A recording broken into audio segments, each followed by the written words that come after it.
truthfully. So, you can ask them, but I don't think there's a way other than just kind of like, if you're in any of these surgery groups, sometimes people do know. If you say, have so-and-so had any deaths, like, you know, maybe people have heard about it. Bradley, stop it, buddy. Maybe people have heard about it, but I don't know that there's a good way to know that, other than just kind of keeping your ear to the ground and asking the doctor outright. And if you're asking them in person, which hopefully you are, or face to face, even if it's like a virtual thing, if you can see their face, you can kind of tell if somebody's lying, or if they feel, or if they kind of like pause when they try to answer. Like, I mean, you might have to do some old super sleuth stuff, but there's not like a database or a registry where somebody has to like say they had a death. So you don't have to try to use Google and stuff like that. A tummy tuck without them messing with your navel is called a mini tummy tuck. And very few people are actually good candidates for that. And if you get a mini tummy tuck when you need a full one, your belly button will look strange because it's going to look all full. Hey, Bradley, I'm going to have you go to your room because you're making noise. Okay, we'll be quiet. Your belly button, if you really need a full tummy tuck, will look strange still afterwards. So, you got to have a certain set of things going on to be a good candidate for a mini. Most people are not good candidates for minis. Bradley, be quiet, buddy.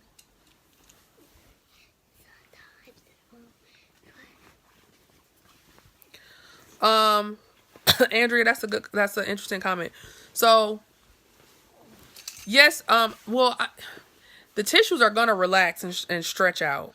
So, like, after a tummy tuck, people are actually, they do eat less. They have reflux sometimes for a few months, but it ends up, your stomach and stuff ends up accommodating to it. So if it's that tight, you will stretch a little, you will stretch some. So the sutures are only in the middle of your abdomen. The rest of the tissues can still stretch. So people don't stay like that. So that's kind of a temporary annoyance, but it doesn't stay. The site to check to see if your surgeon is board certified is the American Board of Plastic Surgeons. Go, Bradley. Go to your room. Go.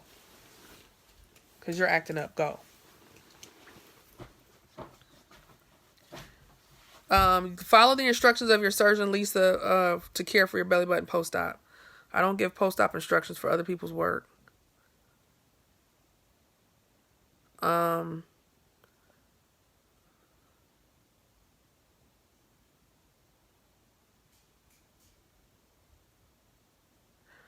Kristen, you need to listen to whatever your surgeon told you to do pre-op. So like I'm not going to answer like pre-op and post-op questions for other doctors. That's not really fair to me or them. You need to do what the doctor you chose tells you to do.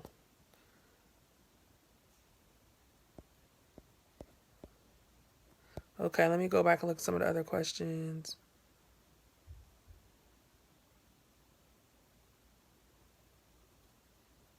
Those are the types of questions, Brenda Brown, that people are supposed to ask before they get surgery. That's the thing. Like, people will be in these groups asking the group what to do and all this other stuff. And I'm like, they're so worried about, and I'm not saying this is you. I have no idea who your surgeon was, and I'm not saying it's you.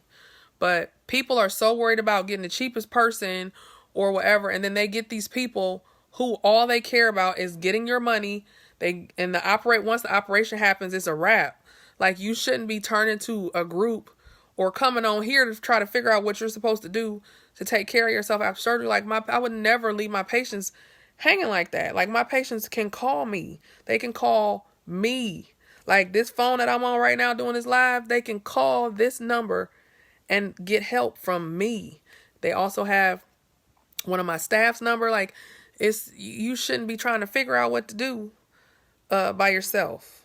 But when people bargain shop, that's the kind of stuff you get. And the thing is, after these kind of surgeries, what happens after the surgery is just as important as what happens during the surgery. You can end up with bad stuff happen to you if you don't have proper post-op care. And for my liposuction patients, I don't see them every visit, like afterwards. But if they need to see me, they can. I see them some of the visits afterwards after lipo, but my other stuff like my tummy tucks and breast surgeries, they see me every visit.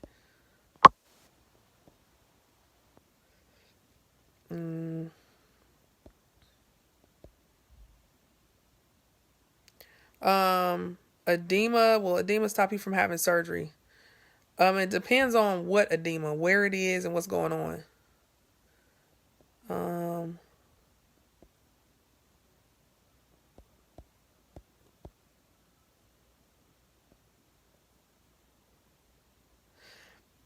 The BBL surgery. Somebody said, "How do you feel about people dying while getting a BBL?"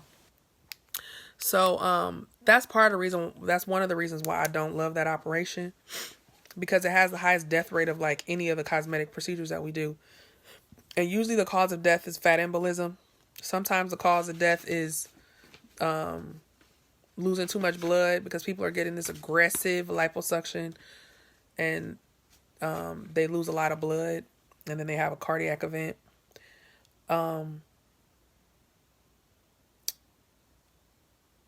The BBL surgery has a 1 in 3,000 death rate as compared to other elective surgeries, which is like 1 in 100,000. It's a big difference. And so that's just kind of like high to me. Like, I just don't think it's worth it. Personally, part of the reason why that happens is because of the deep injections of fat. So, when when they're transferring fat deep into the muscles and stuff. So if I do a BBL, I don't tend to do the whole muscle thing anymore now that I realize how high the death rate is. Hold on one second, y'all. My throat's dry. So that's my thing on that. I'm located in Johns Creek, Georgia, which is a northeast suburb of Atlanta.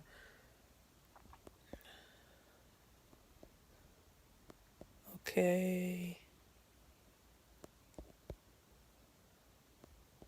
I'm just going back through the questions because I wasn't even looking at the questions before. Hi, Shamika Sanford. We were kind of closed for the holiday season. So if you DM me, somebody will probably be calling you tomorrow because we open back up tomorrow. We were closed, girl. It's Christmas.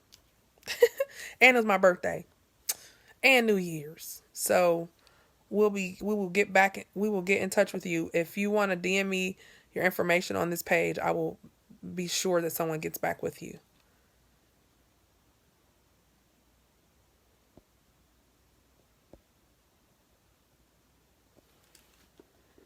Okay, let's see.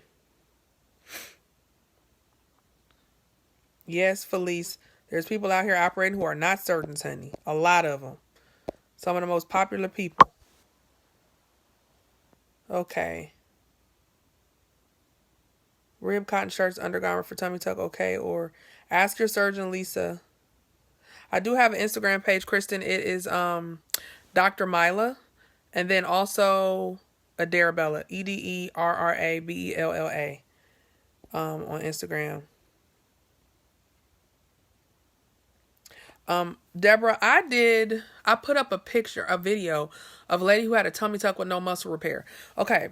That it is a very rare person that's a good idea. If you need a full on tummy tuck, you probably need your muscles repaired. And when you get a tummy tuck with no muscle repair, not all the time, but a lot of the time, most of the time, if you get a tummy tuck without a muscle repair, your belly will still kind of be round. And then people will come in. This has happened so many times where people came in like, I had a tummy tuck. Now I think I need lipo. And I'm looking at them like, you don't have no pinch. There's not hardly anything to pinch. Your belly is round because your muscles weren't fixed. When people start, I warn people to not do what you just did. I want a tummy tuck, but I don't want this. Like, when you start trying to pick apart operations, they're designed a certain way for a reason. When you start trying to pick apart operations to make it suit you, that's when you end up in trouble. So,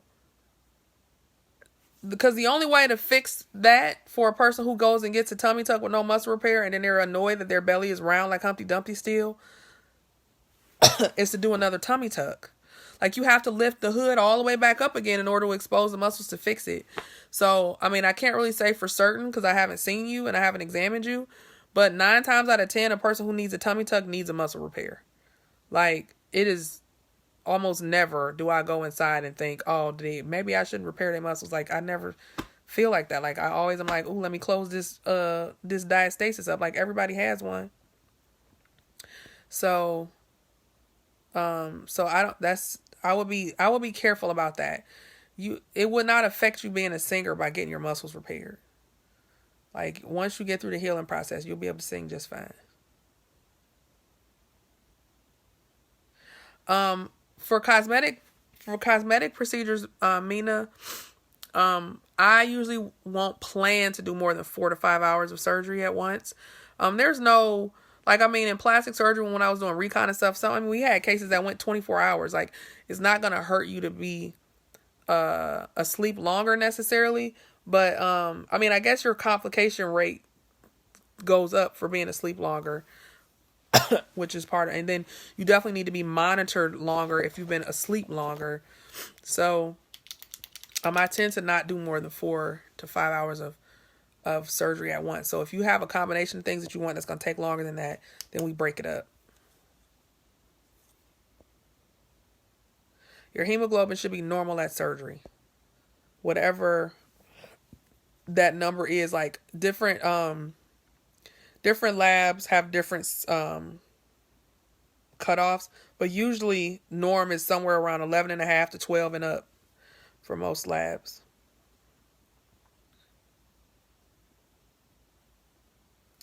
Tanya, I do virtual consults also for people from out of town, but for my out of town people that I consult with virtually, and you elect to go forward with surgery with me, then you need to come in town